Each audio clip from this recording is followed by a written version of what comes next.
Lebih dulu saya sampaikan selamat berjumpa kembali di dalam kasih-Nya Tuhan Yesus Kristus. Semoga damai dan sejahtera dari Bapa, Sang Putra dan Roh Kudus dilimpahkan kepada kita semua. Mari pada minggu yang kelima tahun 2023 ini, dan kebetulan kita sedang membahas mengenai rahasia ruangan Maha Suci yang di dalam channel YouTube kita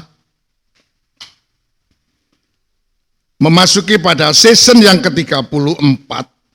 Ya. Untuk itu saya ingin mengajak saudara-saudara yang dicintai oleh Tuhan untuk bersama-sama melanjutkan mengenai sempurna atau berada di wilayah, di area ruangan yang Maha Suci, daerah kesempurnaan itu. Maka Tuhan menginginkan agar kehidupan kita dapat menjadi kehidupan yang disempurnakan oleh Tuhan. Untuk itu, sebagaimana yang dijelaskan pada season yang ke-33, minggu yang keempat kemarin, bahwa sempurna itu artinya adalah memiliki kedewasaan rohani. Ini yang pertama. Arti yang kedua adalah memiliki nilai yang sangat baik. Dan arti yang ketiga, memiliki keadaan yang tanpa cacat dan celah. Lengkap. Ya, gitu ya. Jadi kita masih membahas mengenai sempurna dalam arti memiliki kedewasaan rohani. Dan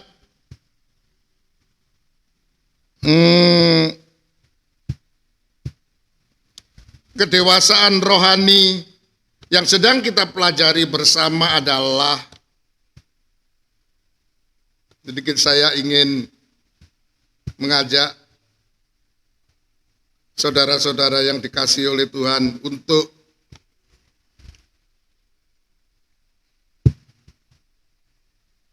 sedikit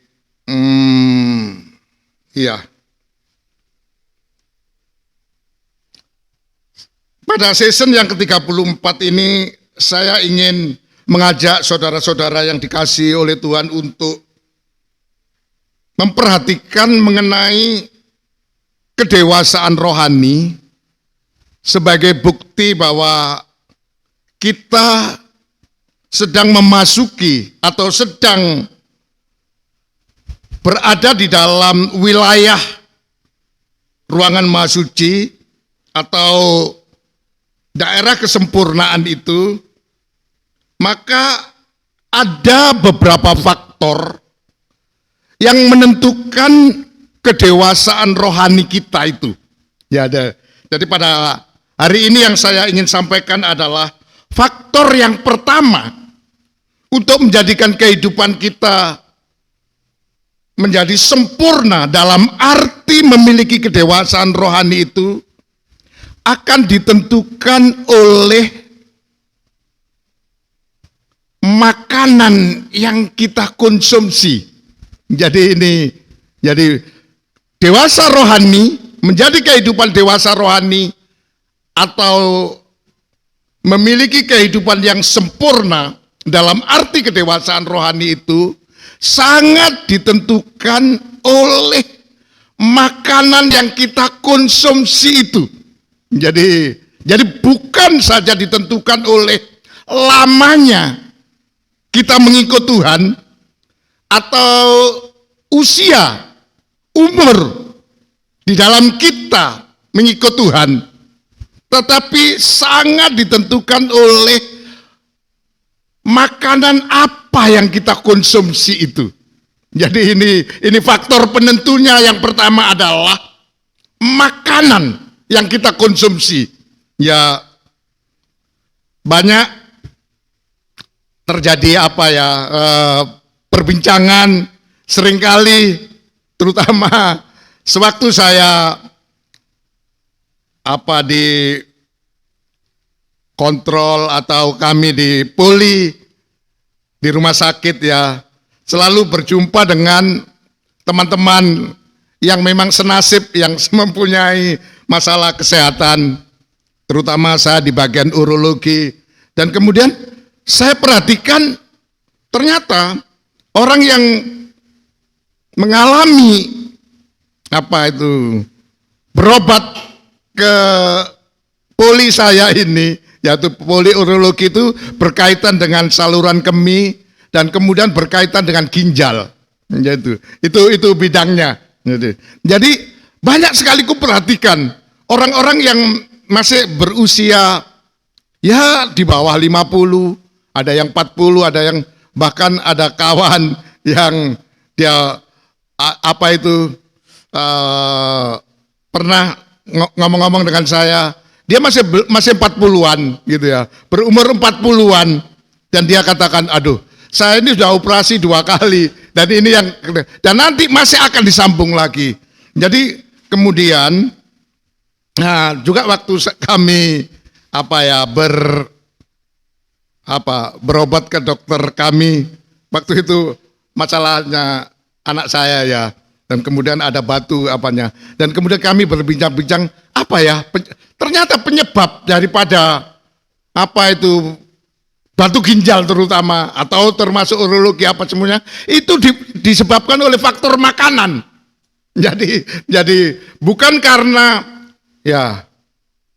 oleh karena itu sebenarnya kami berdua sudah mengantisipasi ya, karena sewaktu saya ingin sebelum saya berangkat ke Medan atau ke Sumatera Utara ini, sudah dipesan oleh orang tua rohani saya, guru saya, gembala saya, Bapak Pendeta Injuwono. Sebab beliau tahun 74 atau 75, tahun 75 itu pernah mengadakan kegiatan di Sumatera Utara. Kebetulan beliau tidak di Medan, tapi di wilayah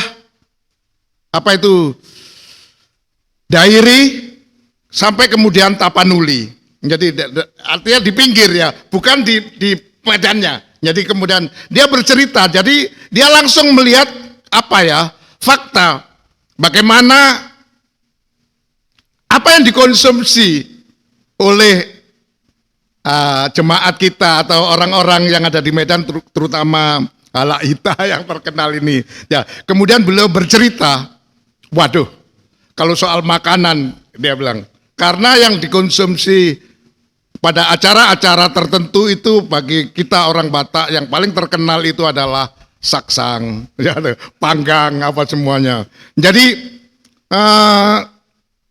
pendeta saya di tahun 75 sudah bisa merasakan apa itu saksang, apa itu arsit, semuanya. Beliau bercerita, waduh Har, kalau soal makanan di sana itu makanannya itu enak dan merangsang lidah, karena ada satu jenis bumbunya itu yang sangat terkenal, namanya itu andaliman. Ya, jadi andaliman itu kalau dimasak itu rasanya menarik-narik lidah itu ya, atau merangsang lidah kita itu mau makan.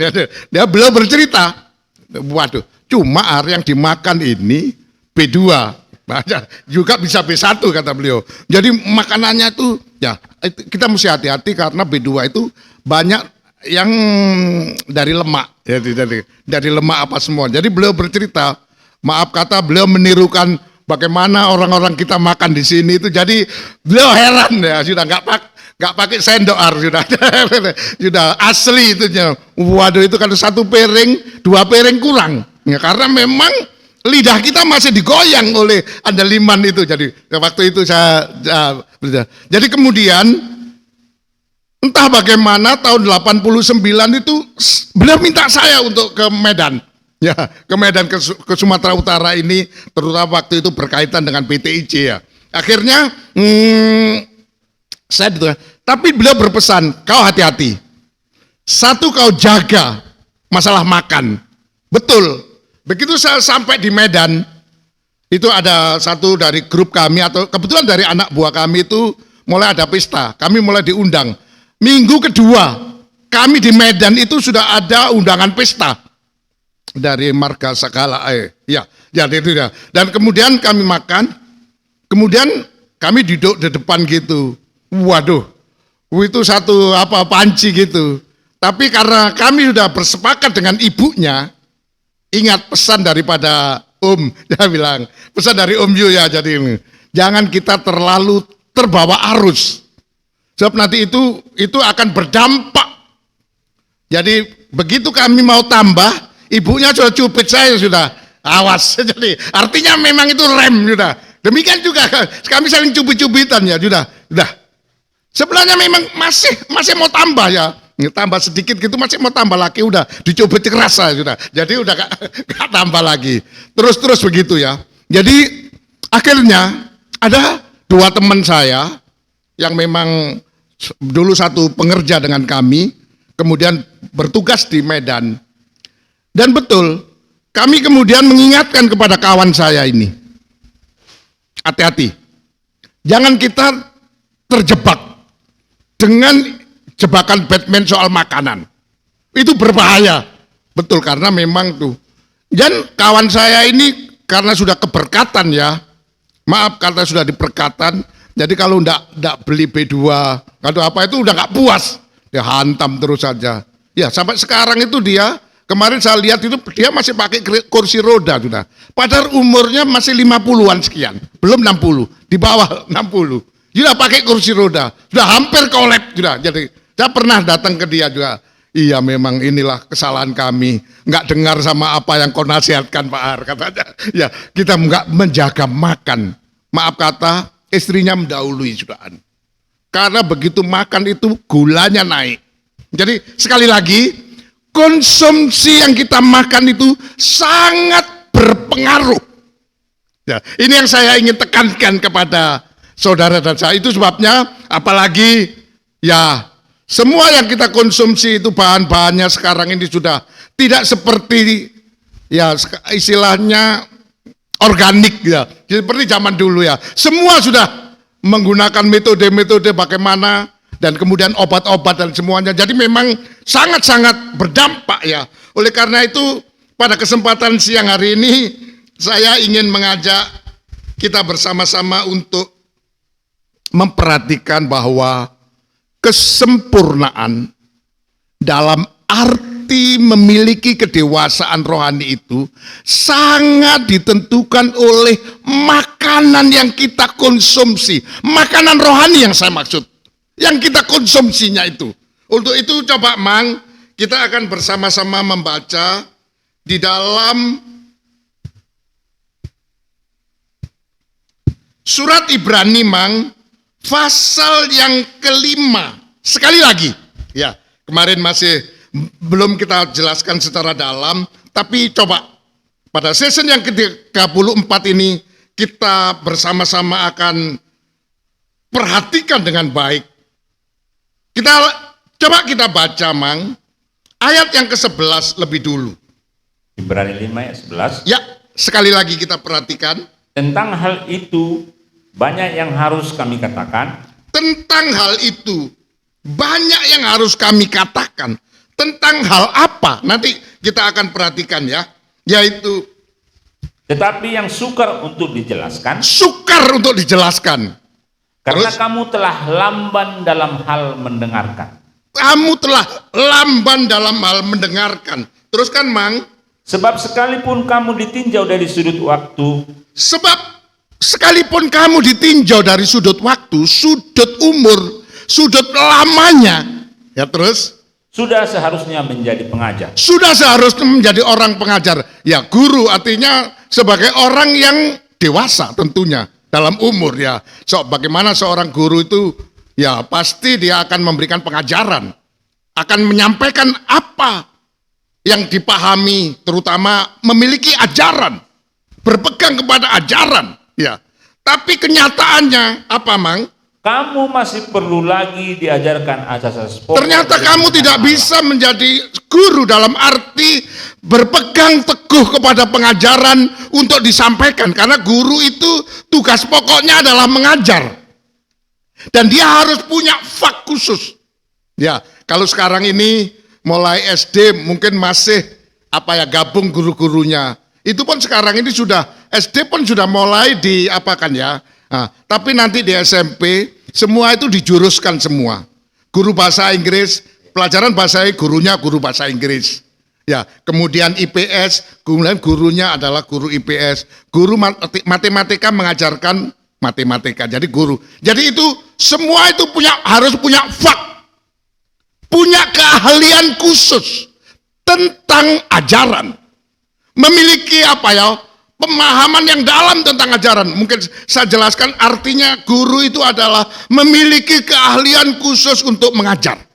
Dan dia sendiri mempunyai fak kepribadiannya itu. Ya, itu sebabnya apalagi sekarang ini boleh dikatakan bukan hanya SMP, SD saja guru-guru itu sudah dituntut untuk memiliki gelar sarjana. Artinya pernah mengenyam pendidikan tinggi. Pendidikan tinggi itu fakultas-fakultas keguruan itu, semua fakultas atau perguruan tinggi itu adalah perguruan yang mengajarkan kepada seseorang itu untuk mempunyai kepribadian, karakter, tentang faknya. Ya, seperti ada yang faknya IPA, IPS, dan kemudian dijuruskan. Kalau sudah di perguruan tinggi itu banyak sekali jurusan-jurusannya itu ya. IPA itu dijabarkan ke teknik, ke apa semuanya. Kemudian IPS itu dijuruskan di ekonomi pun sekarang ini udah dipecah-pecah banyak ya. Manajemen apa semuanya ya. Jadi itu dijuruskan. Artinya mempunyai spesifik ajaran. Ajaran yang spesial pada dirinya. Kalau ditinjau lamanya, seharusnya kamu sudah harus menjadi guru. Artinya mempunyai pemahaman tentang ajaran, fak. Ya di sini ya, keahlian di dalam bidang ajaran, dalam bidang studi. Ya seperti itu ya. Tapi kenyataannya masih memerlukan orang lain mengajarkan pengajaran-pengajaran tingkat dasar. Coba Mang ulang ayat yang ke-12 itu. Kamu masih perlu lagi diajarkan asas-asas pokok dari penyataan Allah. Masih pengajaran dasar-dasar. Pengajaran dasar itu bukan di perguruan tinggi. Pengajaran dasar itu kalau di dalam sistem pendidikan yang ada di dunia, terutama di Indonesia ini, itu adalah diajarkan mulai dari sekolah dasar, sekolah menengah pertama, sekolah menengah atas atau sekolah menengah umum, sekarang ini SMU. Itu pengajaran-pengajaran dasar. Ya, masih belum bisa diarahkan kepada pengajaran yang spesifik untuk bisa mengajar satu keahlian khusus. Seperti itu ya. Jadi masih pengajaran-pengajaran dasar saja. Ini di dalam sistem pengajaran ya. Terus Mang? Dan kamu masih memerlukan susu. Dan kamu masih memerlukan susu. Bukan makanan keras. Bukan makanan keras.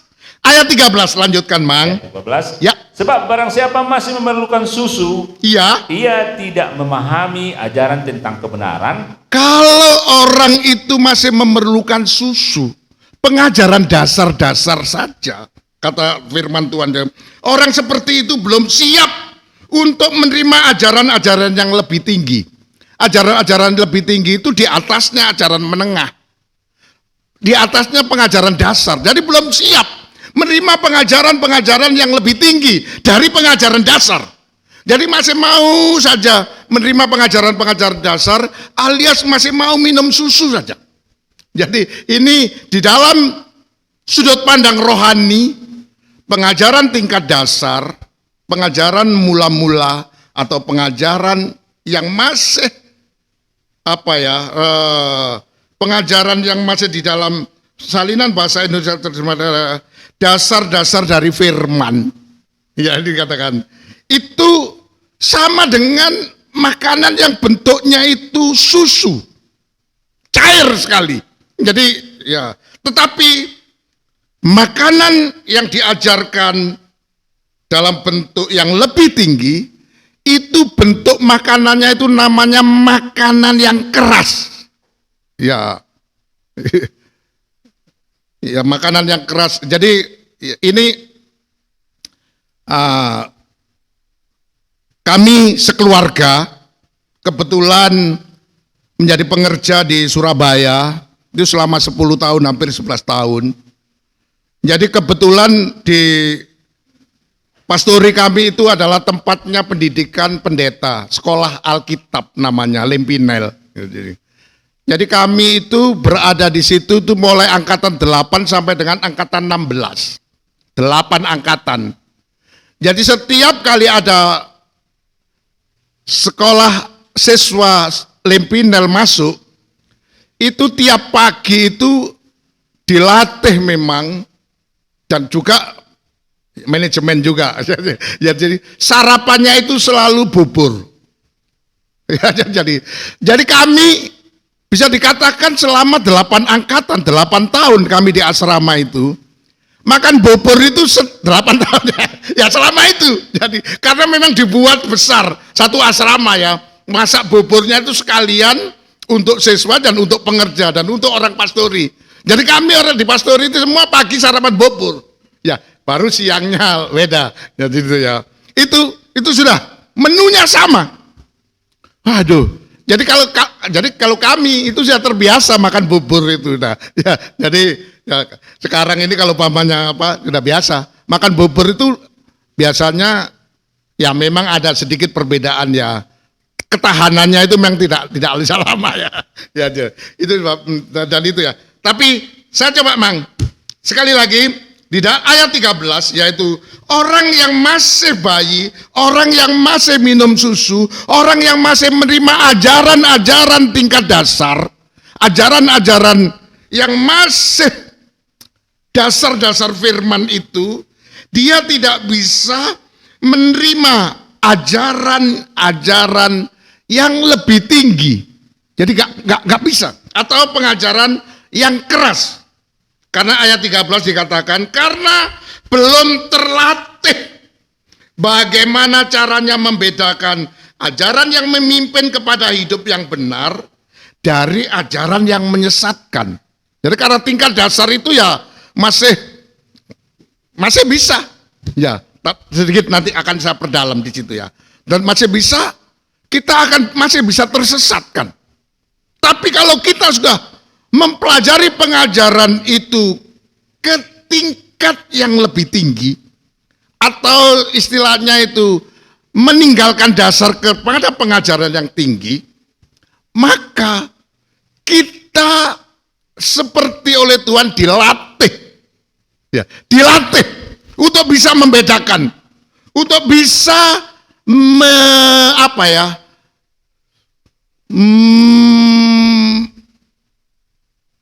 meresapi, ya, karena istilah di dalam Alkitab itu Tuhan mau hubungan kita dengan Tuhan itu bagian hubungan gembala dengan domba.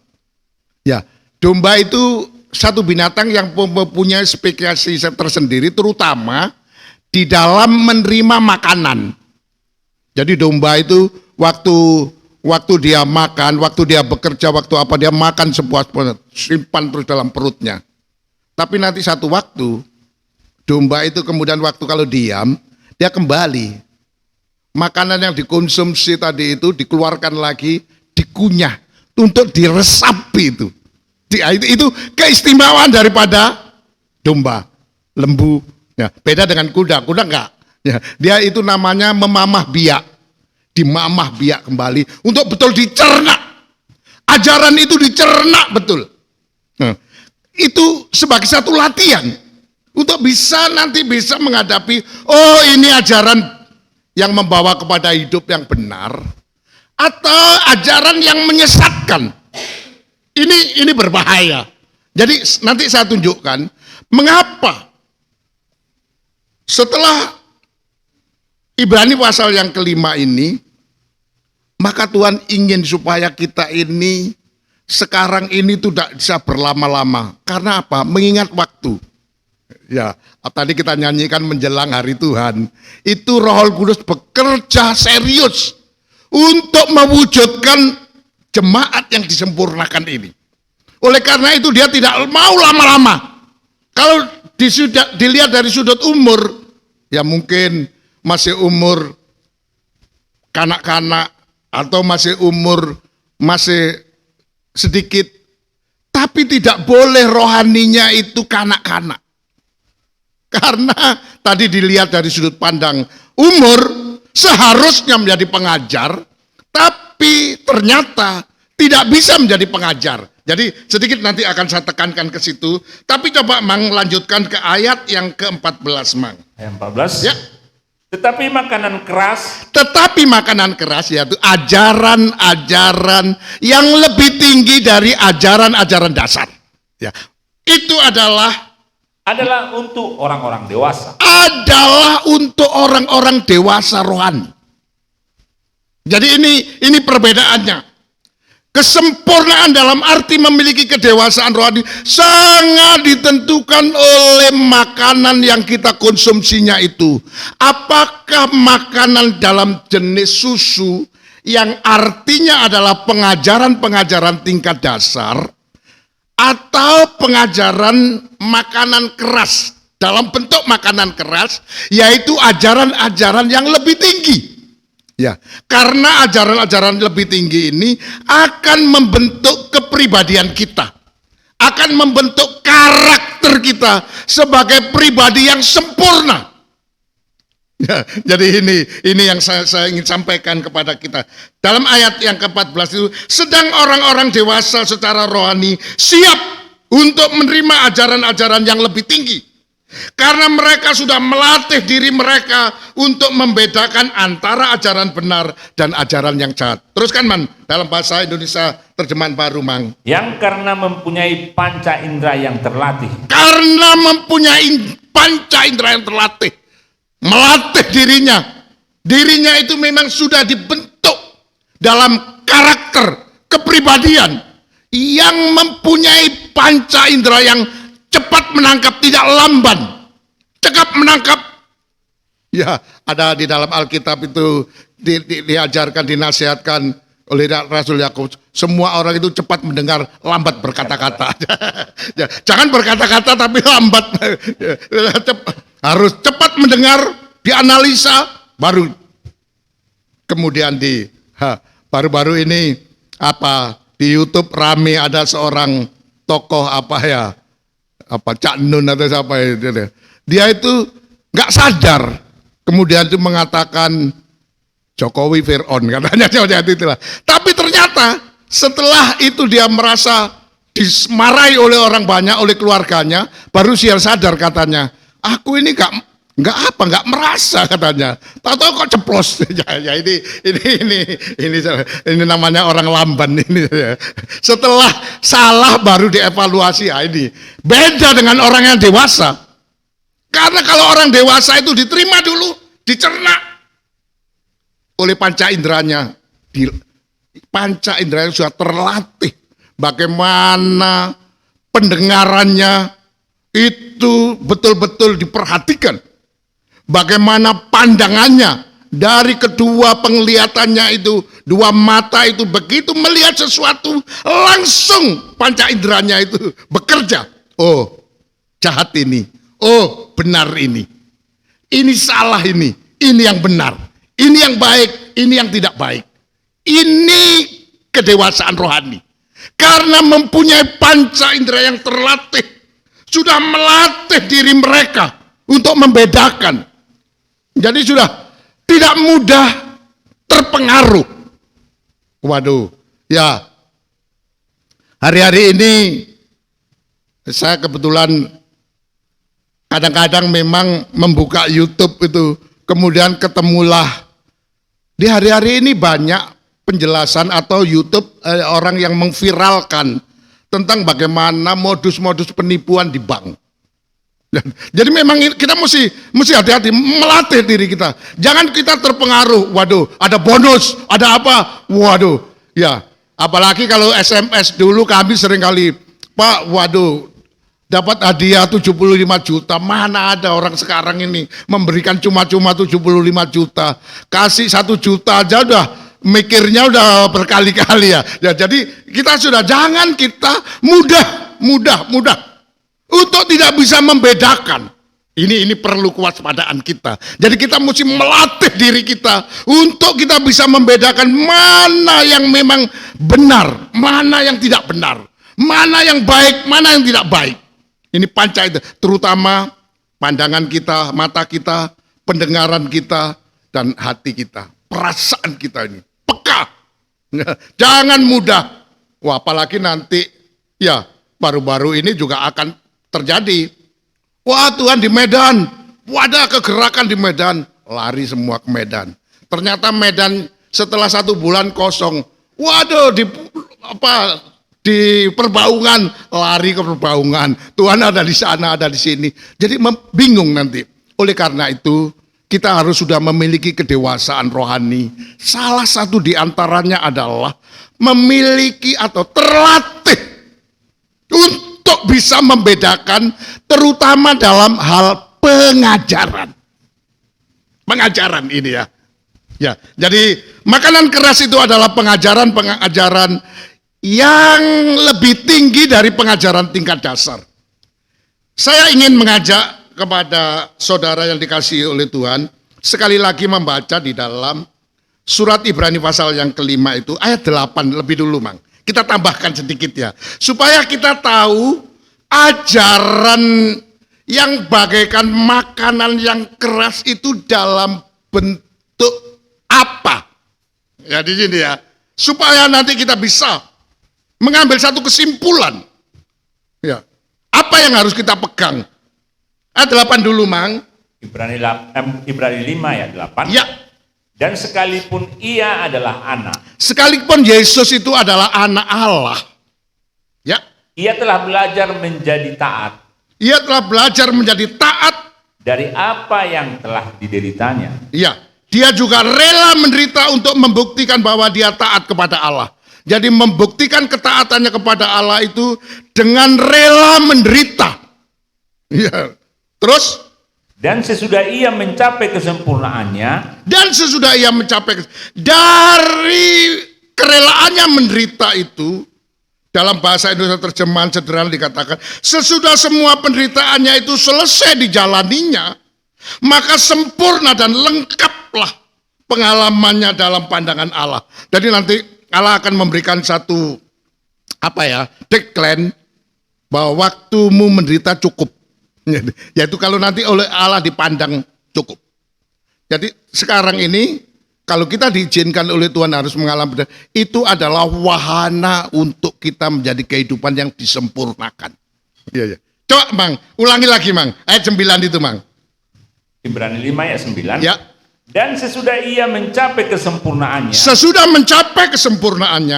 Ia menjadi pokok keselamatan yang abadi bagi semua orang yang taat kepadanya. Teruskan ayat yang ke-10, Mang. Dan ia dipanggil menjadi imam besar oleh Allah. Iya. Menurut peraturan Melkisedek. Jadi di sini saya ingin sampaikan kepada saudara-saudara yang dicintai oleh Tuhan bahwa pengajaran tentang Yesus yang sudah sempurna, kemudian di ayat 10, Yesus yang sudah ditetapkan sebagai imam besar menurut peraturan Melkisedek diangkat bukan menurut peraturan Harun, keturunan Harun, tapi menurut pola Melkisedek.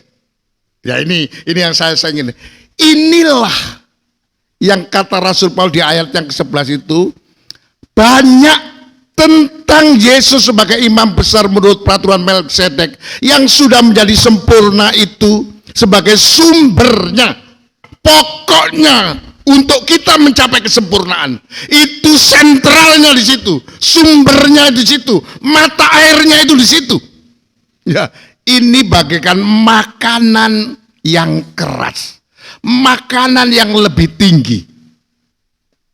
Ya, sedikit ya, saya sebelum menyampaikan pemahaman ini di Indonesia, di dalam perkembangan pengajaran, terutama pengajaran mempelai dalam terang tabernakel,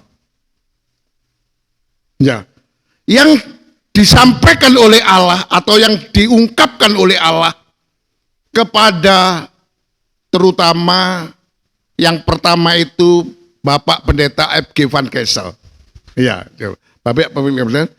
Dan tahun 30-an beliau itu kerja di seperti perusahaan Pertamina di Cepu, Shell atau apa gitu ya, perusahaan dari Amerika atau apa. Dan kemudian setelah dia menjadi kepala itu, kemudian dipanggil oleh Tuhan. Tahun 30-an. Dan kemudian setelah dipanggil oleh Tuhan, dari dulu itu evangelis namanya, atau ya pada umumnya yang masuk orang Kristen di Indonesia itu kan Protestan. Ya, Protestan.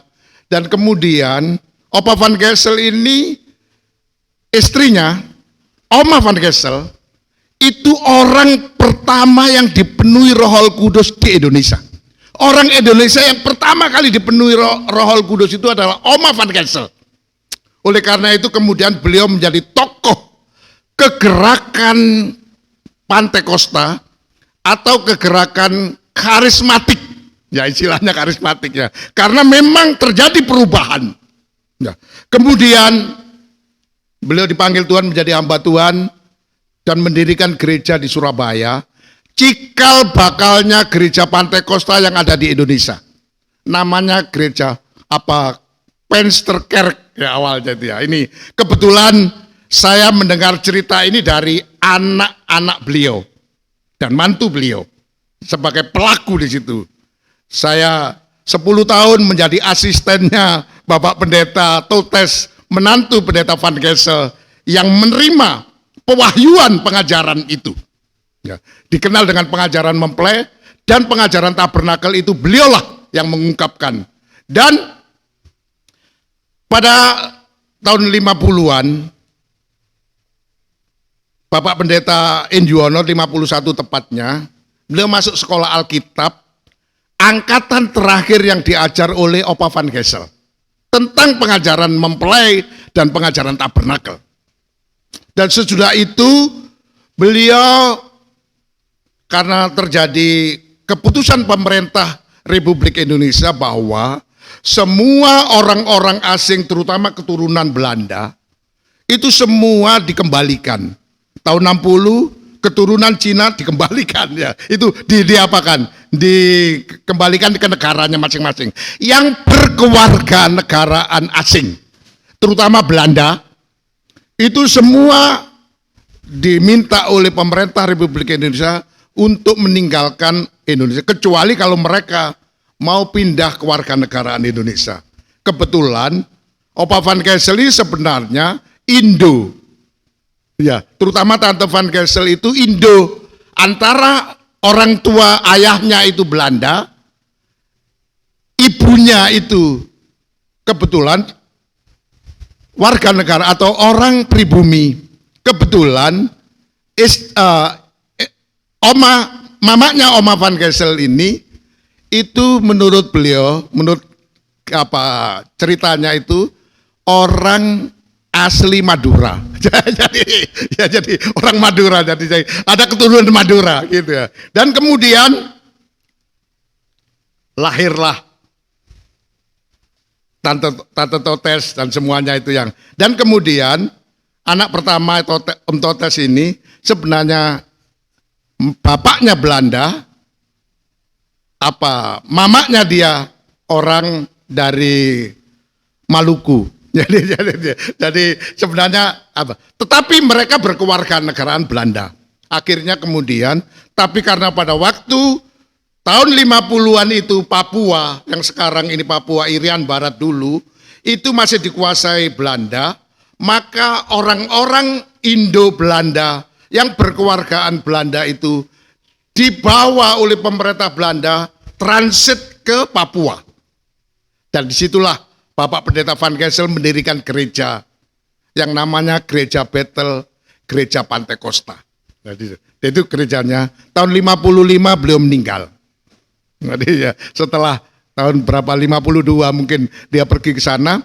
Jadi sedikit saya ceritakan terutama tentang ini pengajaran yang berkenaan dengan tahbisan.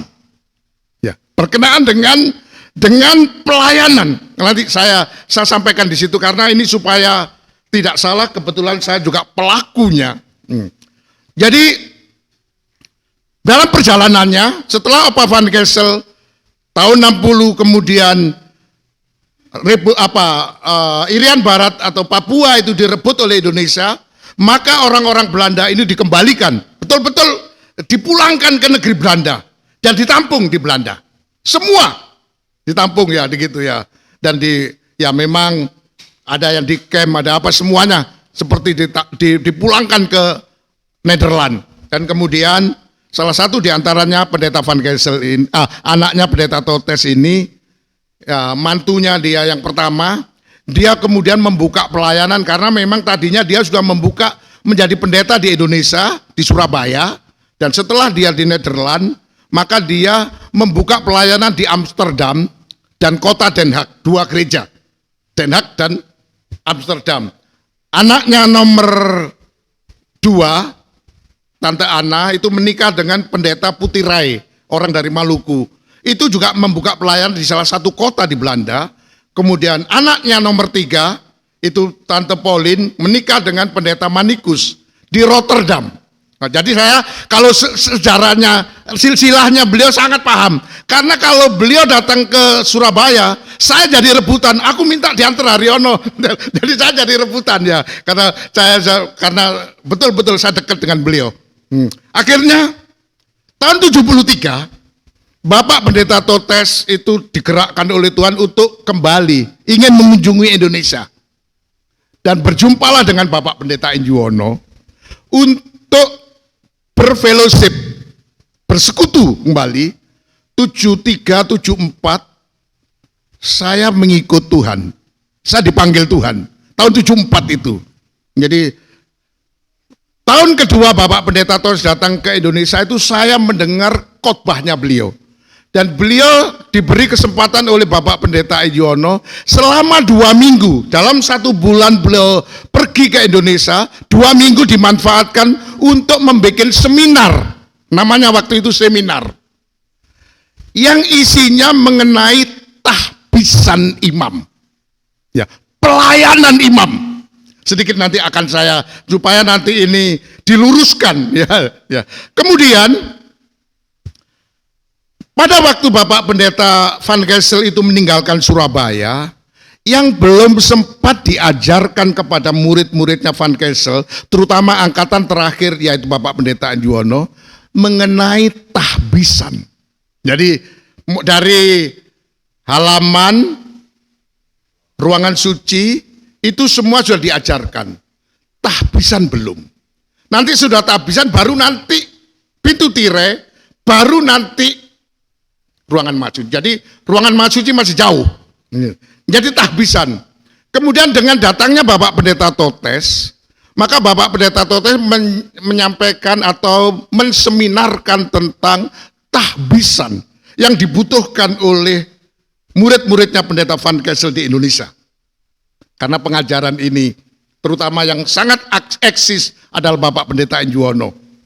Kemudian setelah itu maka dalam 75, 76 seingat saya 78 beliau menyampaikan 3 tahun ini tentang tahbisan imam-imam yang diterangkan, dan akhirnya oleh Bapak Pendeta Injuwono dirumuskanlah bahwa setelah beliau memahami, setelah beliau berdiskusi dengan Bapak Pendeta Totes, mendapat penjelasan tentang tahbisan itu berbicara pelayanan imamat. Ya, dari ini mulai cikal bakalnya ada pengajaran tahbisan itu mulai dari tahun 73, 75, 74, 75 dan tahun 78 oleh Pendeta Injuwono dirumuskan bahwa pengajaran tahbisan ini harus dipraktekkan di kalangan pengajaran mempelai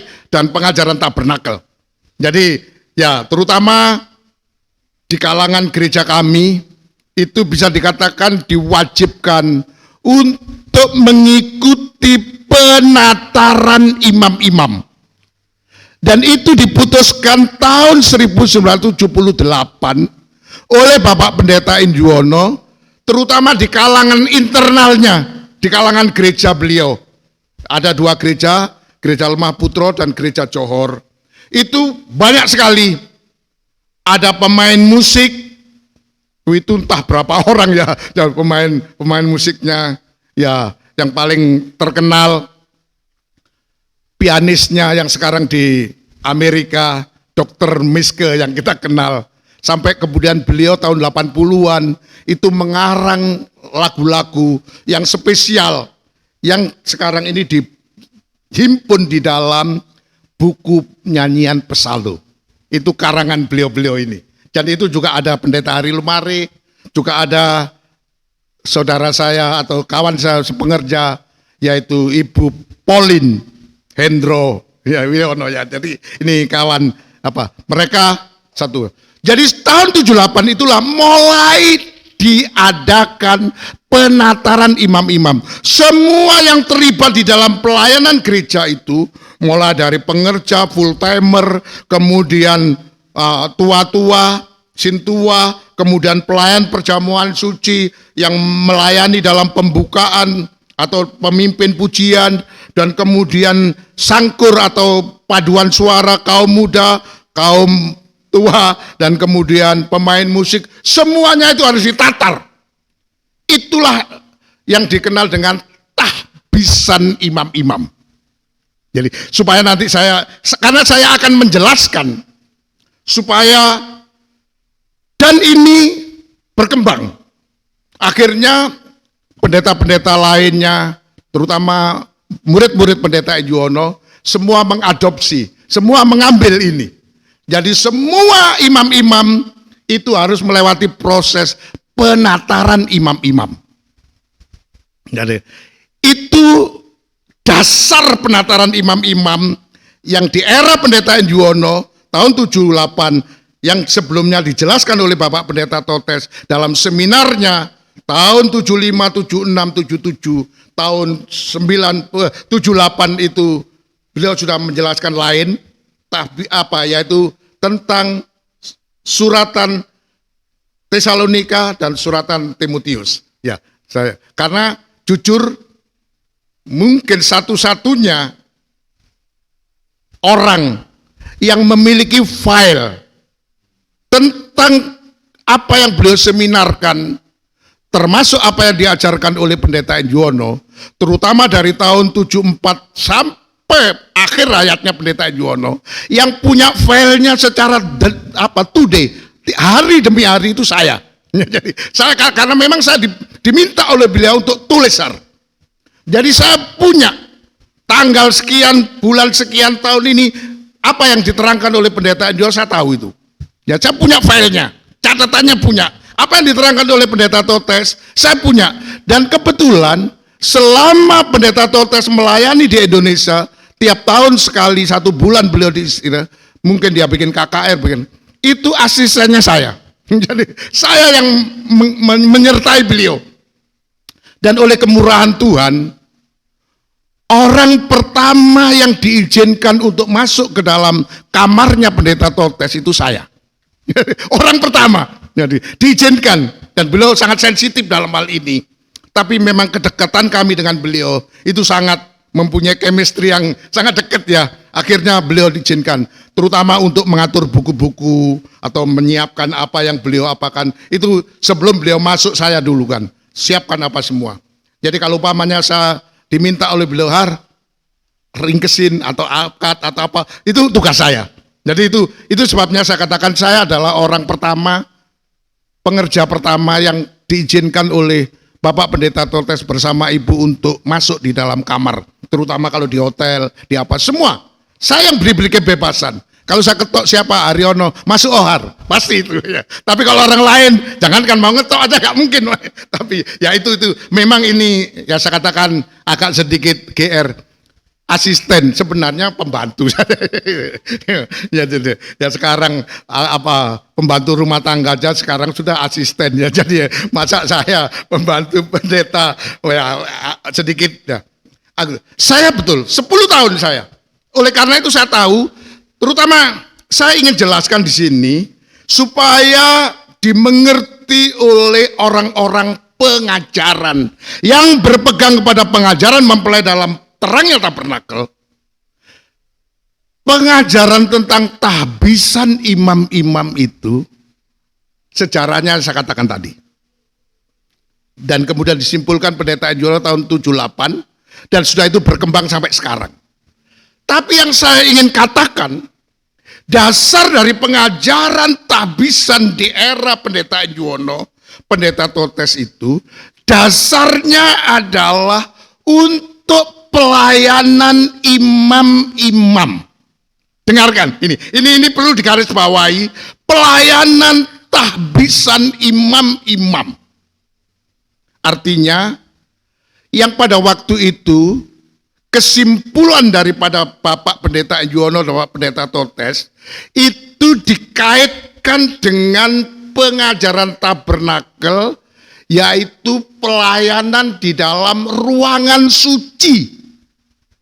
Ya, karena memang tugas imam-imam itu melayani di ruangan suci, tapi dasarnya adalah Keluaran 28, Keluaran 29, itu tahbisan Harun dan anak-anaknya.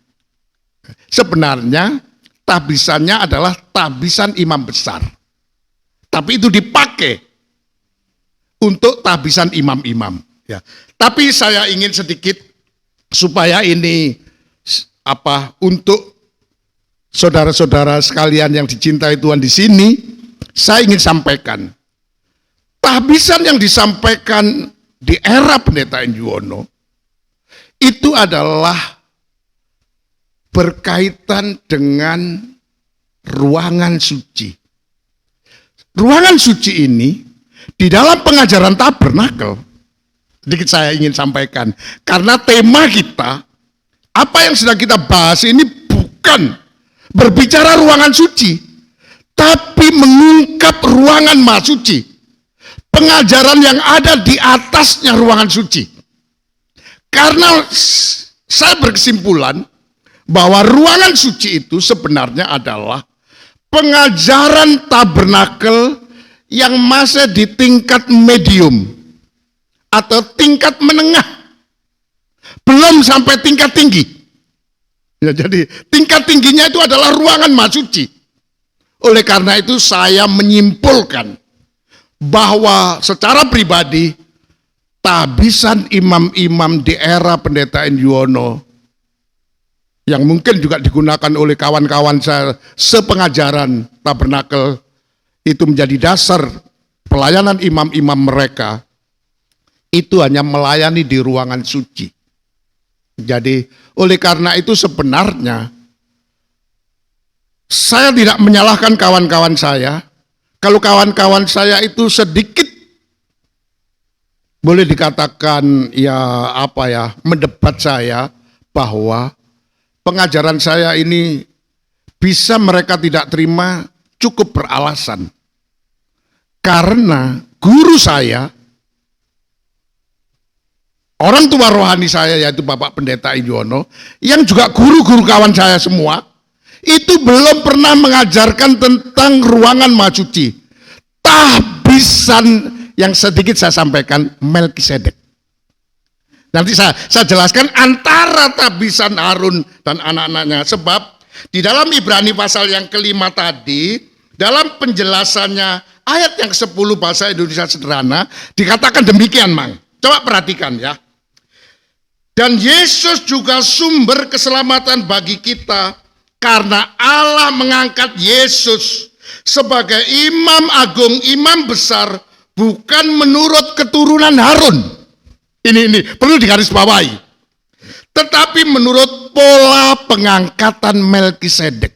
Jadi ini ada perbedaan pola.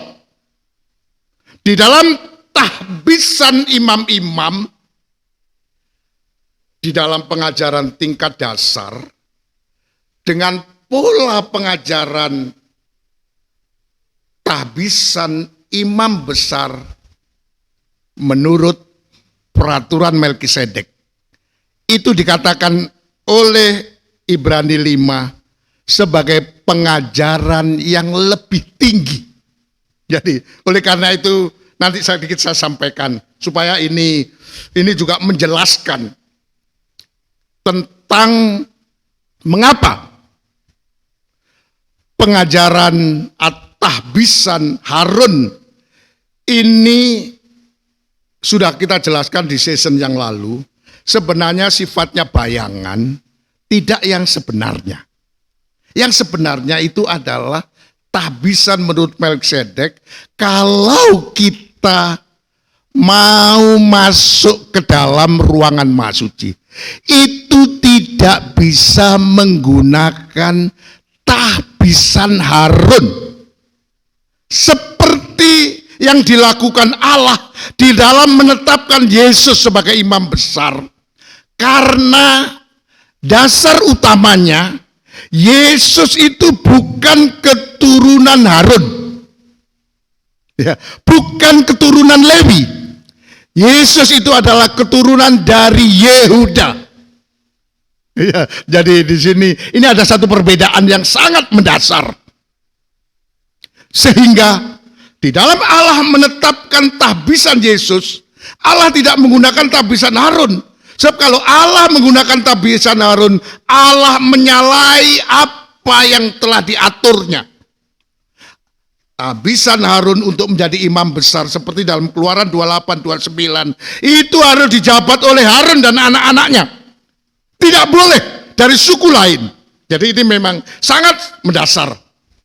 Tetapi sedikit saya ingin tekankan secara mendalam bahwa untuk menjadikan Yesus sebagai imam besar tadi, menurut Ibrani 5 ayat 10, pengangkatannya itu bukan menurut keturunan Harun, bukan tahbisan imamat Lewi, tapi berdasarkan pola menurut Melkisedek.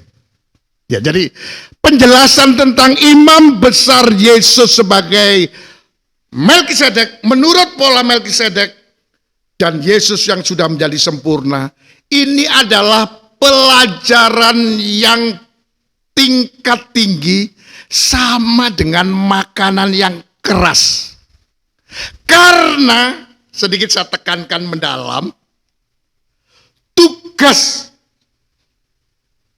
pokok daripada seorang imam besar itu adalah pelayanannya bukan di ruangan suci, tapi di ruangan Maha Suci. Jadi ini, coba Mang, sedikit saya ingin ajak kita baca Ibrani pasal yang ke-9, Mang.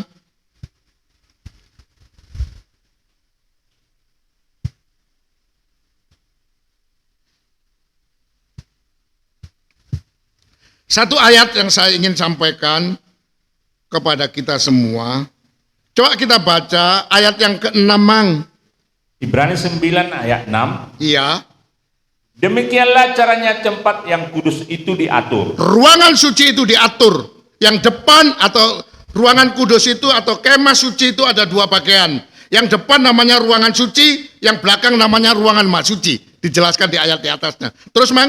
Maka imam-imam senantiasa masuk ke dalam kemah yang paling depan itu untuk melakukan ibadah mereka. Ya, untuk melaksanakan tugas-tugas mereka itu, imam-imam itu hanya di ruangan suci. Jadi, apa yang disampaikan oleh Bapak Pendeta Enjuwono, Bapak Pendeta Totes tentang tahbisan imam-imam yang melayani dalam ruangan suci itu enggak salah, sangat amat benar. Tetapi sekarang ini topiknya sudah beda. Jadi era Pendeta Enjuwono dulu itu pelayanannya ingin membawa jemaatnya itu dalam pengajaran hanya sampai di ruangan suci saja. Itu sebabnya tahbisannya adalah tahbisan imam-imam, dasarnya adalah imamat Harun. Padahal untuk menjadi imam besar, menurut Ibrani pasal yang kelima tadi, penabisannya Yesus diangkat menjadi imam besar tidak menggunakan peraturan Harun, tidak menggunakan imamat Lewi, tapi nanti saya akan pertegas sedikit ya. Tetapi menggunakan tahbisan Melkisedek. Karena ayat yang ketujuh, Mang. Ayat ketujuh? Ya. Tetapi ke dalam kemah yang kedua. Kemah yang kedua yaitu ruangan maha suci. Ini yang menjadi topik kita terutama tahun 2023 ini, pembahasan mengenai rahasia ruangan maha suci ini sedang Tuhan ungkapkan kepada kita.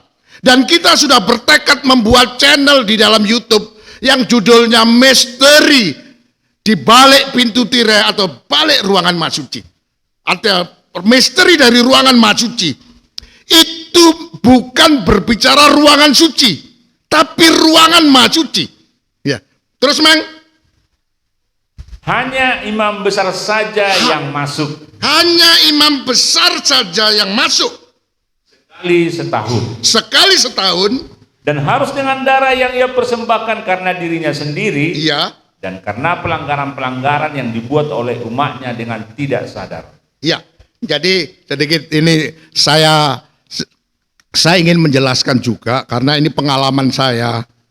Saya sejak menjadi pengerja tahun 78 itu kebetulan angkatan pertama adanya penataran imam-imam yang ada di pengajaran mempelai dalam terangnya tabernakel.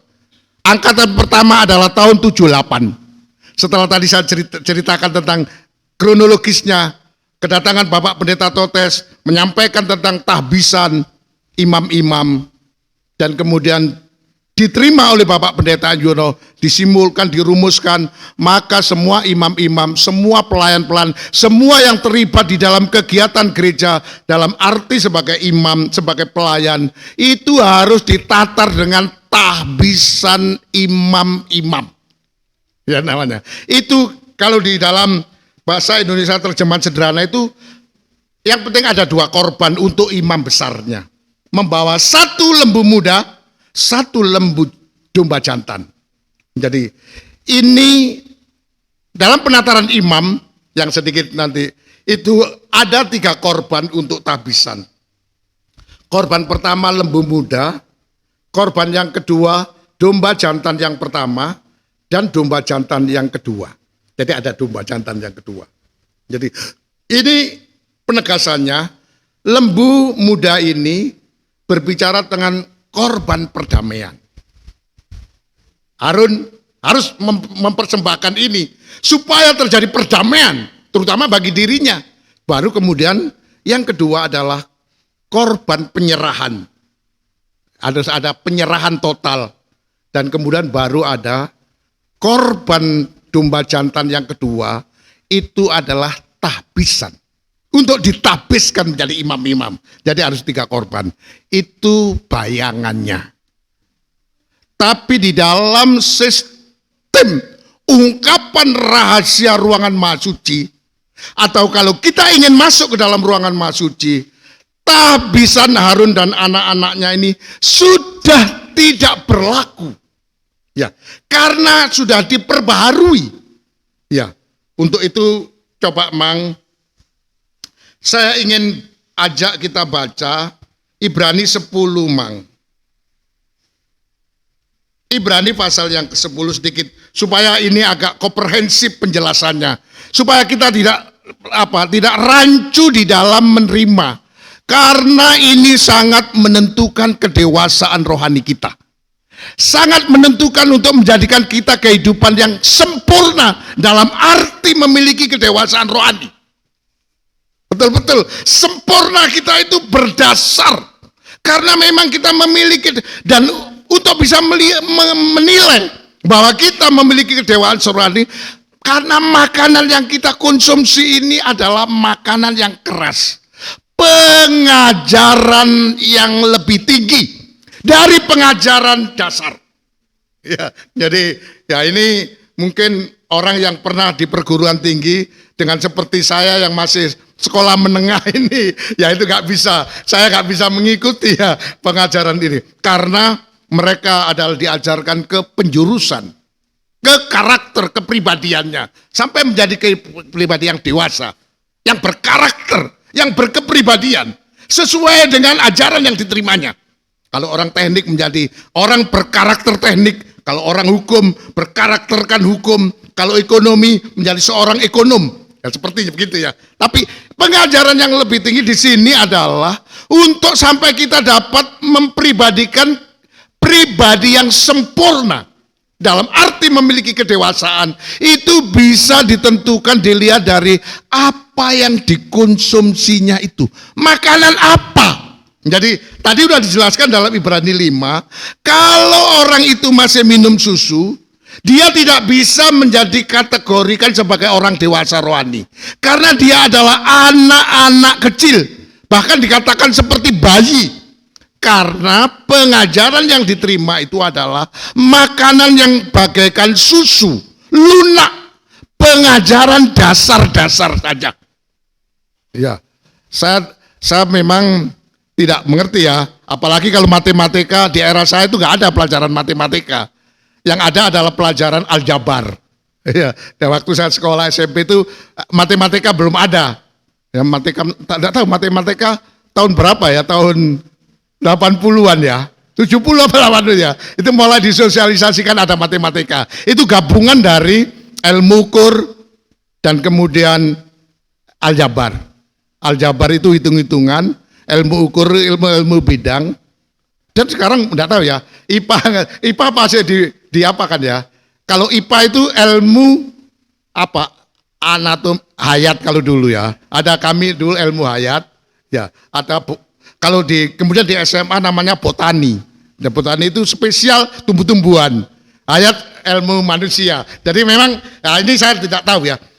Tapi saya ingin mengajak kepada saudara dan saya untuk bisa coba Mang, saya percepat saja ya, supaya tidak terlalu bertele-tele. Ibrani 10 Mang, ayat yang pertama Mang. Ibrani 10 ayat 1. Ya. Di dalam hukum Taurat hanya terdapat bayangan saja dari keselamatan yang akan datang. Perhatikan, dalam hukum Taurat itu hanya bayangan. Jadi tabisan imamat Lewi yang dijabat oleh imam besarnya Harun dan anak-anaknya itu sifatnya masih bayangan. Tidak bukan hakikat, bukan yang yang sebenarnya, bukan hakikatnya. Terus Mang? Dan bukan hakikat dari keselamatan itu sendiri. Nah, bukan hakikat dari keselamatan itu sendiri. Jadi masih gambaran bayangan. Jadi perlu penjelasan yang sebenarnya masih harus diteruskan. Terus Mang? Karena itu, ya, dengan korban yang sama yang setiap tahun terus-menerus dipersembahkan, iya, maka hukum Taurat tidak mungkin menyempurnakan mereka yang datang mengambil bagian di dalamnya. Jadi kalau kita berpegang kepada hukum Taurat, terutama menggunakan tahbisan Harun dan anak-anaknya, yang saya sampaikan tadi di era tahun 78 ke atas, itu sudah diproklamirkan oleh Bapak Pendeta Injuwono tentang tahbisan imamat imam-imam yang pelayanannya tadi dikatakan identik atau hanya di ruangan suci. Tapi untuk masuk ruangan maha suci diperlukan tahbisan yang berbeda. Bukan menurut keturunan Harun, tapi menurut pola Melkisedek. Jadi ini sedikit nanti ini nanti akan menjadi, karena inilah pokok pelajaran tentang pengajaran yang lebih tinggi alias bentuk dari pengajaran yang bagaikan makanan yang keras. Dan itu memang cocoknya seharusnya dikonsumsi oleh orang-orang yang sempurna dalam arti memiliki kedewasaan rohani. Atau kalau saya boleh simpulkan, orang-orang yang sudah masuk ke area, ke wilayah ruangan maha suci. Jadi ini pas, sesuai. Jadi kalau saya boleh simpulkan bahwa makanan yang keras, dalam istilah makanan yang lebih tinggi dari ajaran yang lebih tinggi dari ajaran yang mula-mula atau pengajaran dasar-dasar itu adalah ajaran tentang Yesus sebagai imam besar menurut pola Melkisedek. Ini intinya. Pengajaran tentang inilah, kata Rasul Paulus, itu banyak. Ya, itu isinya ruangan maha suci. Karena tupoksi daripada Yesus sebagai imam besar, itu pelayanannya adalah melayani di dalam ruangan maha suci. Mesti diingat, Ibrani 9 tadi mengatakan, imam-imam itu pelayanannya di ruangan suci, imam besar itu pelayanannya di ruangan maha suci. Ya, itu nanti penjelasannya, sistemnya. Kalau Harun itu sekali setahun, dengan kata lain, saya sampaikan, kita orang awam, baik imam-imam maupun jemaatnya, tidak bisa masuk ke dalam ruangan maha suci. Tidak bisa masuk. Ya, karena apa? Dibatasi oleh peraturan imamat Lewi. Itu hanya Harun dan anak-anaknya. Tapi nanti kalau kalian memang mau baca di Keluaran pasal 28-29, itu jelas pakaian imam begini, tabisan imam besar itu Harun dan anak-anaknya. Tidak boleh orang lain. Tapi Allah supaya kita, terutama sedikit saya ingin sampaikan secara khusus, saudara-saudara dicintai Tuhan ini bersama dengan saya yang sudah bertekad bulat untuk bisa mengungkap rahasia ruangan maha suci, bukan hanya mengungkap supaya kita bisa masuk ke dalam ruangan maha suci. Tidak bisa tidak, kita harus memakai, yang saya boleh sampaikan ini adalah terobosan hukum yang dilakukan oleh Allah. Saya katakan terobosan hukum. Hukum yang lama itu ditiadakan. Coba Mang, saya ingin secara langsung saja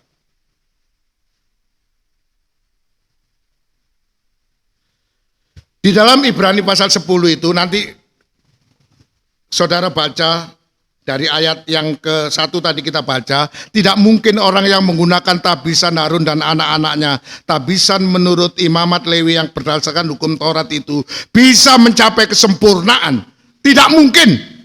Tapi Allah memungkinkan, yaitu dengan menggunakan, mendatangkan Yesus diangkat menjadi imam besar, tapi tidak menggunakan pengangkatan menurut Harun, Taurat, peraturan Lewi, tapi menurut Melkisedek.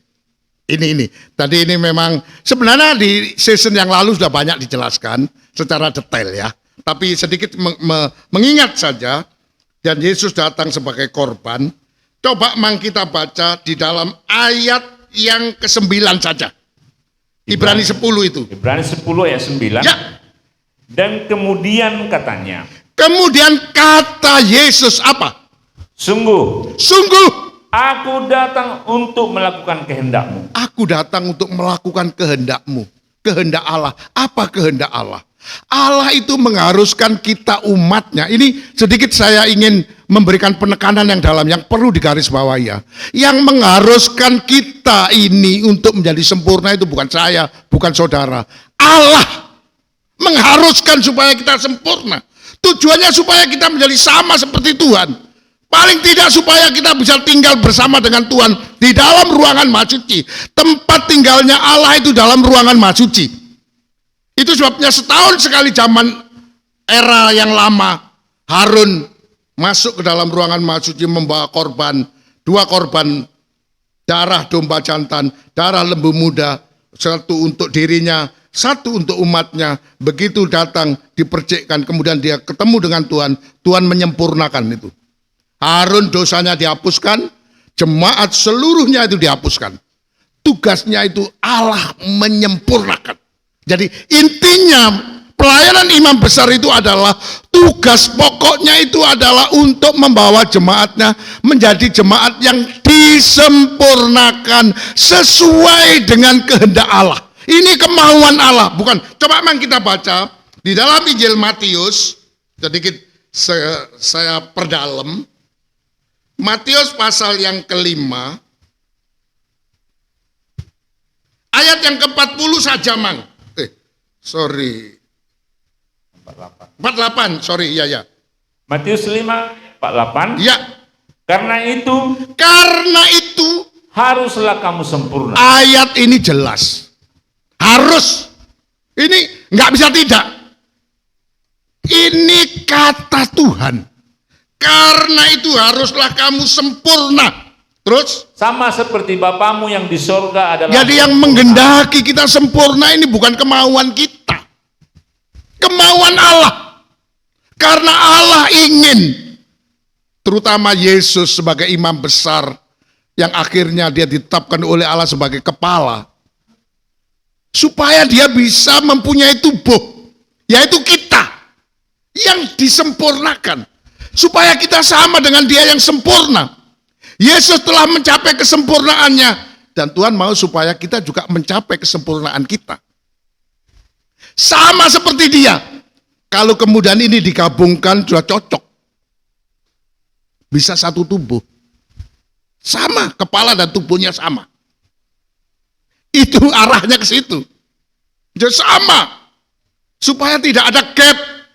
Tidak ada perbedaan. Karena memang itu tujuannya Tuhan. Itu sebabnya saya katakan Allah mengadakan terobosan hukum untuk bisa masuk ke ruangan Maha Suci bagi semua jemaatnya. Di sini dikatakan oleh Tuhan kamu. Saya berharap yang dikatakan oleh Tuhan kamu itu bukan hanya siapa-siapa kita. Saya dan saudara. Itu yang diharuskan. Karena memang Tuhan. Kembali Mang ke Ibrani 10. Ibrani 10 tadi, ayat yang ke-9 belum selesai.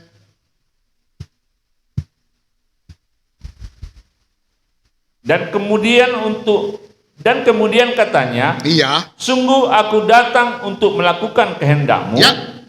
Yang pertama ia hapuskan. Yang pertama melakukan sistem Taurat, sistem imamat Lewi, sistem tahbisan imam-imam menurut Harun itu dihapuskan.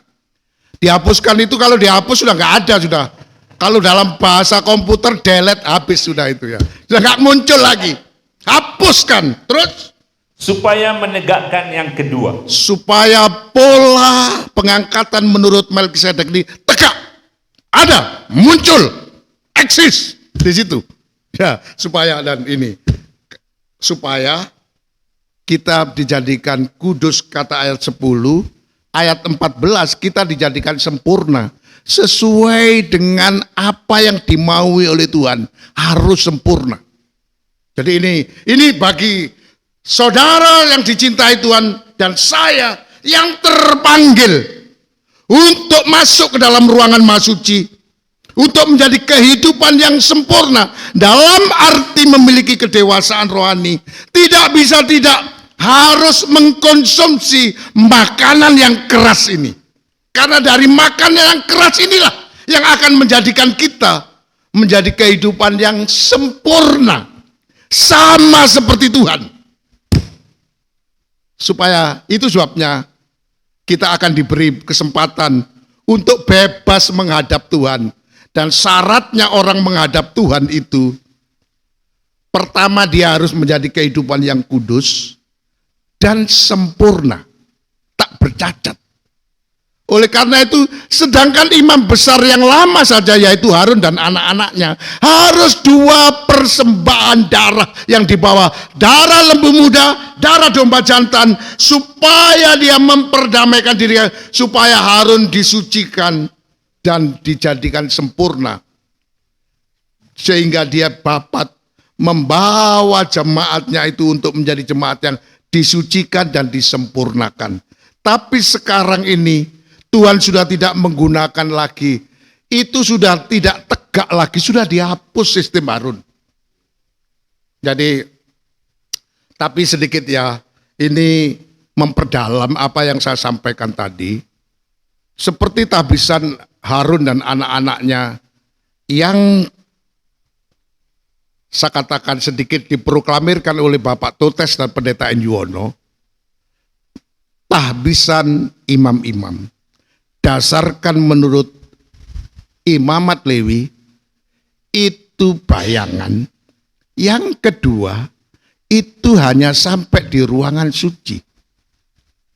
Oleh karena itu kalau kita kembali di dalam Ibrani 9, coba Mang saya tambahkan satu ayat 8 bacakan Mang.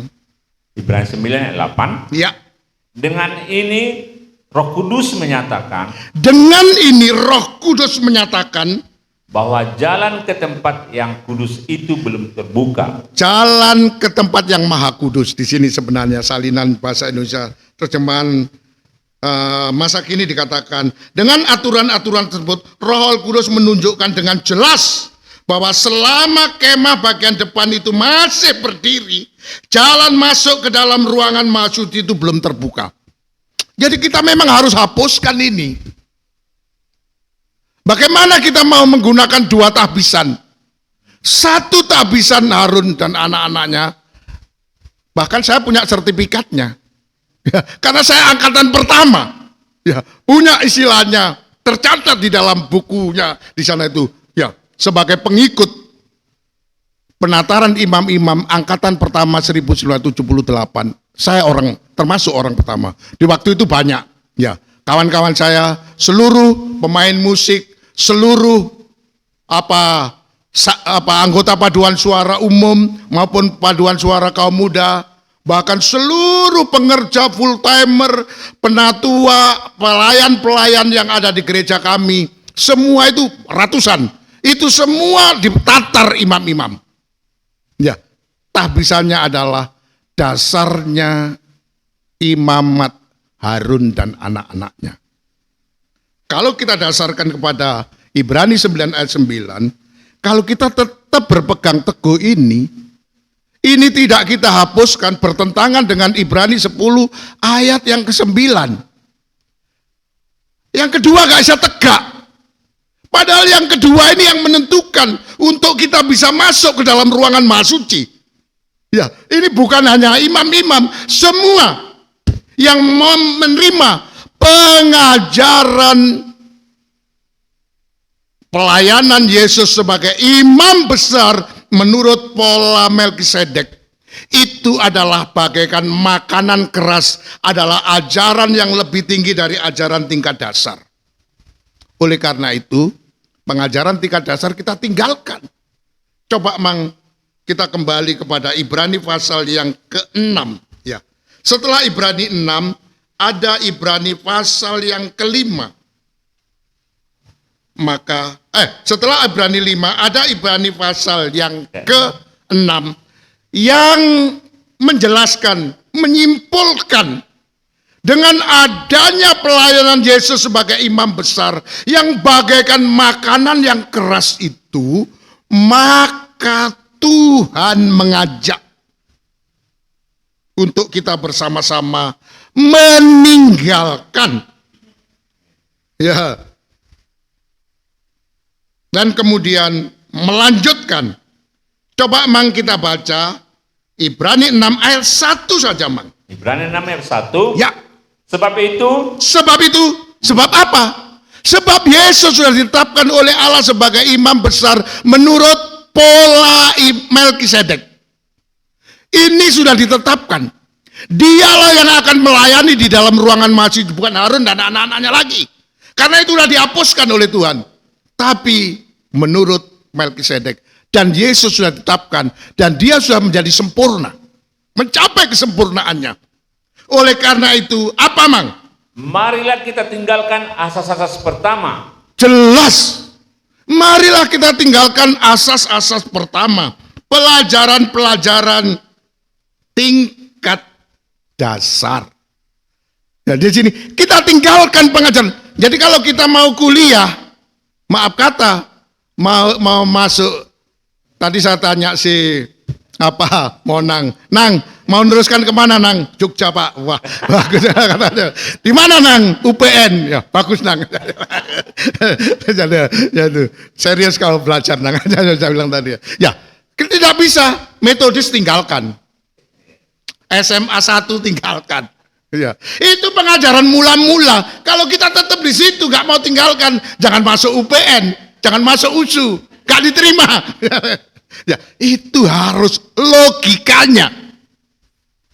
Kalau kita mau belajar ke tingkat tinggi, tinggalkan yang mula-mula, tinggalkan yang dasar, jangan pertahankan. Ya, saya terus terang aja, sangat dikritik keras oleh kawan saya. Kawan saya mengatakan, Pak Har, kamu itu keterlaluan. Kenapa? Karena kamu mengajarkan pengajaran yang belum pernah diajarkan oleh guru kita, Pak Indiono. Sedangkan Pak Indiono berpesan kepada saya, Har, kau jangan tinggal di pengajaran itu, teruskan Har. Loh, ya maklum kawan saya nggak dengar itu ya. Nasihat dia, Pak Indiono dengan saya beda nasihat dia. Dengan nasihat beliau dengan. Tapi saya punya satu pegangan, harus kami tinggalkan pengajaran dasar ini. Kenapa? Karena Tuhan telah mengungkapkan kepada saya dan saudara-saudara yang dikasihi Tuhan, ungkapan rahasia ruangan Maha Suci, di mana kita harus masuk ke dalam ruangan Maha Suci. Tabisan kita bukan tabisan imamat Lewi, bukan tabisan Harun dan anak-anaknya. Itu harus kita tinggalkan dan beralih kepada perkembangan yang penuh. Terus Mang? Kita tinggalkan asas pertama dari ajaran tentang Kristus, ya, dan beralih kepada perkembangannya yang penuh. Beralih kepada perkembangan yang penuh. Jadi pengajaran dasar itu sebenarnya sampai di situ saja nggak bisa berkembang. Jujur kalau saya katakan pengajaran tingkat dasar nggak bisa berkembang, nggak bisa mengadakan inovasi-inovasi, ya karena memang nggak ada perkembangannya, nggak bisa sampai berkembang, ya sampai di situ saja, ya paten sudah di situ, ya. Makanya kalau sekarang ini semua kalau apa yang diminta itu harus punya S1, SMP, SMA. Aduh ya, zaman saya sebenarnya masih banyak bisa masuk pegawai negeri SMP aja banyak ya, di tahun 60-an ya, karena masih banyak ya. Tetapi sekarang untuk zaman sekarang sudah nggak ada. Harus kalau di dalam salinan bahasa Indonesia terjemahan yang lama, sebab itu baiklah kita berhenti, jelas berhenti daripada menerangkan pengajaran Kristus yang dasar-dasar itu, berhenti. Ya berhenti artinya ya sudah nggak kita teruskan. Kita tinggalkan menurut sistem salinan bahasa Indonesia terjemahan baru. Langsungkanlah kepada kesempurnaan. Karena imam besarnya sudah ada. Sistemnya sudah ada. Yaitu sistem menurut pola Melkisedek. Bukan menurut Harun. Bayangan, gambaran itu. Jadi kalau tidak sampai kepada hakikatnya, kepada yang sebenarnya. Yang sebenarnya itu adalah Yesus sebagai imam besar. Sekalipun dia dari suku Yehuda, tapi karena pola pengangkatannya itu tidak menggunakan pola pengangkatan imamat Lewi, Harun dan anak-anaknya, tapi menggunakan pola pengangkat Melkisedek, maka Yesus dimungkinkan untuk menjadi imam besar. Ini terobosan hukum yang dilakukan Allah untuk menjadikan Yesus sebagai imam besar. Sah! Oleh karena itu saya ingin sampaikan kepada saudara-saudara yang sangat dicintai Tuhan ini pengajaran yang bagaikan makanan keras. Dan nanti karena ini banyak yang harus diterangkan ya, tapi dalam hari ini intinya makanan keras itu adalah pengajaran tentang Yesus sebagai imam besar menurut pola Melkisedek. Dan Ini banyak yang harus dijelaskan. Tapi intinya, pelayanan Yesus sebagai imam besar menurut Melkisedek ini adalah pelayanan bukan di ruangan suci. Ingat ini. Tupoksi daripada imam besar itu bukan di ruangan suci. Itu tupoksinya imam-imam. Tapi ruangan maha suci itu tupoksinya imam besar. Tugas dan fungsinya imam besar itu adalah melayani di dalam ruangan maha suci. Pengungkapan ruangan maha suci itu porsinya imam besar. Jadi ini makanan keras dan makanan untuk orang-orang dewasa. Orang-orang yang memang mau menjadi kehidupan yang sempurna dalam arti memiliki kedewasaan rohani. Jadi ini sedikit intinya penekanannya, tapi nanti akan saya masih ingin perdalam. Ya, saya ingin perdalam lagi tentang makanan yang keras ini. Bentuk dari makanan keras ini sangat menentukan untuk menjadikan kehidupan kita dewasa. Karena memang sistemnya itu bukan sistem pelajaran yang mungkin maaf kata tadi Bapak Bella dalam menyampaikan pembukaan tadi, sekalipun ibadah kita seminggu, tapi sebenarnya berlaku seminggu itu 7 hari ya. Karena ini adalah sistemnya praktikum. Jadi sistemnya pengajaran keras ini, pengajaran tingkat tinggi ini bukan teori, tapi praktek. Karena akan mengkarakterkan kita sebagai pribadi yang sempurna. Berkepribadian yang sempurna. Salah satu diantaranya mempunyai ciri kedewasaan rohani yang bisa memiliki panca indera yang memang terlatih. Memang pelajarannya itu latihan terus. Setiap hari dilatih terus. Setiap hari melatih diri kita. Kalau istilahnya Rasul Paulus adalah kita ini dalam konteks perlombaan. Jadi ini sudah, maaf kata, saya memang sering mengikuti siaran-siaran langsung. Ada orang Sumatera Utara ini namanya JK Saragi. Itu petarung bela diri bebas. Ya. Dia mengikuti tingkat nasional, internasional. Dan sekarang masuk final. Nanti tanggal 5 ini dia latihannya ya. Waktu dia orang Karu. Latihannya di gunung-gunung Karu. Latihannya apa. Dan itu terus latihan. Dan sekarang ini latihannya dia di Amerika. Berlatih terus. Mainnya itu hanya 5 menit kali 3. Jadi satu ronde itu 5 menit, dalam waktu 5 menit 3 ronde saja. Jadi kalau 3 ronde itu sudah nggak bisa menangkan, tapi latihannya berbulan-bulan. Ya, jadi sebenarnya kita ini akan mengarah kepada sempurna sekarang latihan. Jadi tidak teorinya tidak terlalu banyak, latihannya pengalaman pribadi kita di dalam menganalisa. Panca indera kita sangat terlatih. Maaf kata, sidang jemaat Efesus itu adalah jemaat yang diajari oleh pendetanya yang masih muda nama Timotius. Dan waktu itu diajar oleh gurunya Timotius namanya Rasul Paulus itu pengajaran. Jadi harus pengajaran yang disampaikan. Timotius, sekalipun kamu masih muda, jangan kau dianggap enteng karena kamu masih muda. Tapi kamu harus menjadi contoh, teladan bagi orang-orang dewasa jemaat yang di Efesus. Sampaikan ajaran. Wah, pengajaran itu. Sampai orang Efesus ini luar biasa. Kalau ada hamba Tuhan datang, langsung dianalisa sama dia. Wah, dari perkataan hamba Tuhan itu, dia sudah langsung bisa menyimpulkan, hamba Tuhan gak bener ini. Waduh, ini luar biasa. Karena terlatih oleh pengajaran itu. Diajar membedakan mana yang baik, mana yang jahat. Jadi anak-anak muda di sini seharusnya nggak perlu diawasi oleh orang tuanya. Sudah, di mana saja dia berada, dia sudah terlatih. Kalau berkumpul dengan kawannya, ini nggak bener ini. Dia sudah tahu membedakan mana ajaran yang benar, mana ajaran yang menyesatkan, mana ajaran yang baik, mana ajaran yang jahat. Itu udah. Jadi ini berbicara ajaran. itu yang dikonsumsi adalah ajaran-ajaran pelatihan bahwa dirinya itu akan menjadi kehidupan yang dewasa, bukan masalah lamanya, bukan masalah umurnya. Saya berharap ya ada satu kesaksian dari Mama Rahel ya. Saya dengar, saya pun terharu ya dengan Rahel ya. Satu waktu dia dipanggil untuk menerima rapot dan wali kelasnya Rahel itu, padahal oleh kawan-kawannya Rahel di mana?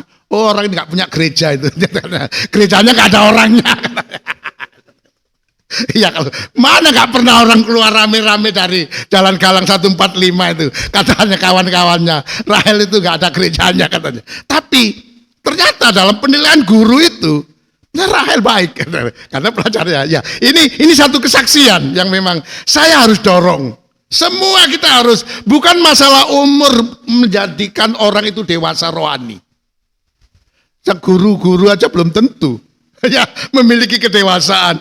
Ya, ini di sini itu latihan. Kita di sini dilatih oleh Tuhan untuk makan makanan. Ya sekarang bayangkan Tuhan mau supaya kita. Saya memang sangat berdoa keras kepada kalian yang masih muda-muda ini. Karena kalian mendapatkan prioritas yang sangat lebar. Beda dengan kami yang terbatas umur ini. Sedangkan saya yang sudah umur segini aja, saya berpacu jangan sampai saya ketinggalan. Saya kepingin menjadi sempurna sebelum menjelang Tuhan datang. Ya, supaya saya bisa menentukan para senior saya. Ini yang saya ingin sampaikan kepada kalian dan saya. Bahwa konsumsi yang kita makan, pengajaran yang Tuhan berikan kepada kita itu sangat menentukan kedewasaan kita. Kalau makanan itu sebenarnya makanan keras yang disampaikan di dalam Ibrani pasal yang kelima ayat 9, 8, 9, 10 tadi itu adalah pengajaran mengenai rahasia ruangan maha suci. Jadi sebenarnya kalau kita sudah masuk dalam ruangan maha suci, nggak usah kita cari makanan. Makanannya dari situ. Karena Tuhannya ada di situ. Dialah imam besar itu adanya di ruangan maha suci. Jadi kalau orang yang berada di ruangan suci, jangan harap bisa ketemu Tuhan.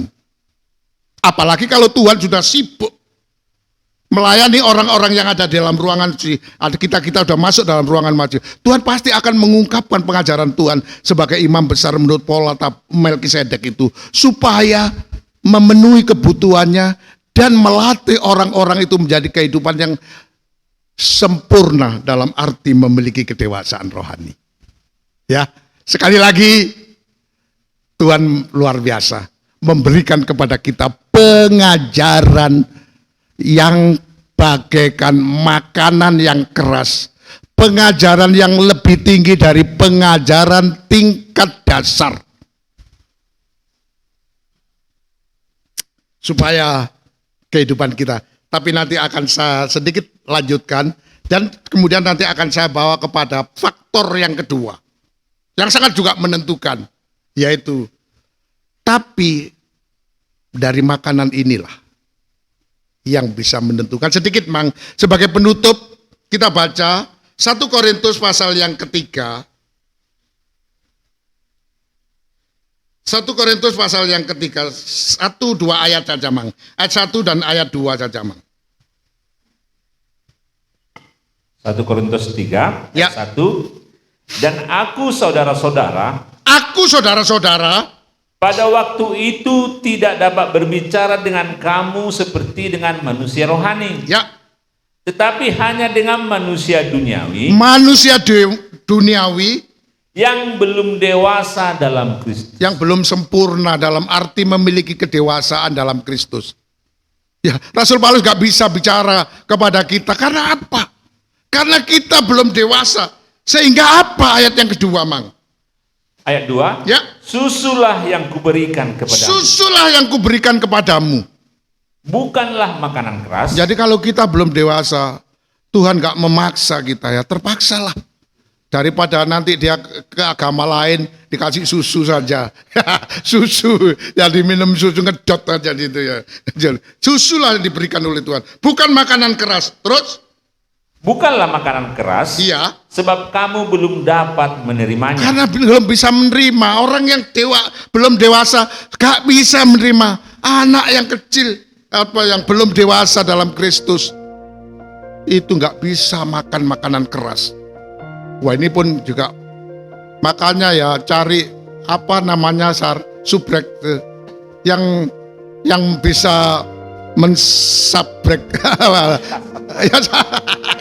Iya, waduh, saya selama 6 bulan menayangkan, padahal temanya itu luar biasa, mengungkap rahasia ruangan Maha Suci. Yang peminatnya itu 36 ya, kayaknya cuma segitu saja orang yang mau membuka itu ya. Waduh, memang ya saya maklumi ya, tapi ya kita berusaha. Ya, kita berusaha semaksimal mungkin supaya semua orang diberi kesempatan untuk bisa masuk dalam ruangan Maha Suci, menjadi jemaat yang disempurnakan, supaya tidak diberi susu oleh Tuhan. Karena terus dan sekarang pun kamu belum dapat menerima. Bayangkan sekarang pun kalau ini dikatakan oleh Rasul Paulus tahun 2000 sekian sampai 2023, sekarang pun belum bisa. Waduh, gimana caranya mau memisahkan itu ya? Ya, ini memang faktor kemurahan Tuhan untuk saudara yang dicintai Tuhan dan saya.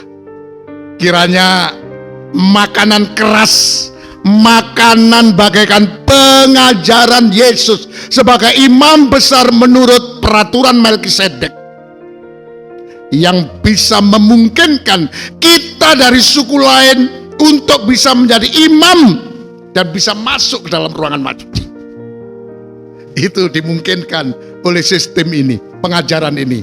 Memang pengajarannya keras, karena memang kalau di dalam 1 Korintus pasal 3 ini, kita nggak boleh menjadi manusia yang duniawi saja, harus menjadi manusia yang rohani. Ya, nanti kita pelajari lebih dalam, dan sekarang kita akhiri season 34 ini. Semoga Tuhan Yesus sebagai imam besar menurut peraturan Melkisedek memberkati saudara-saudara yang dicintai Tuhan dan memberkati saya. Amin.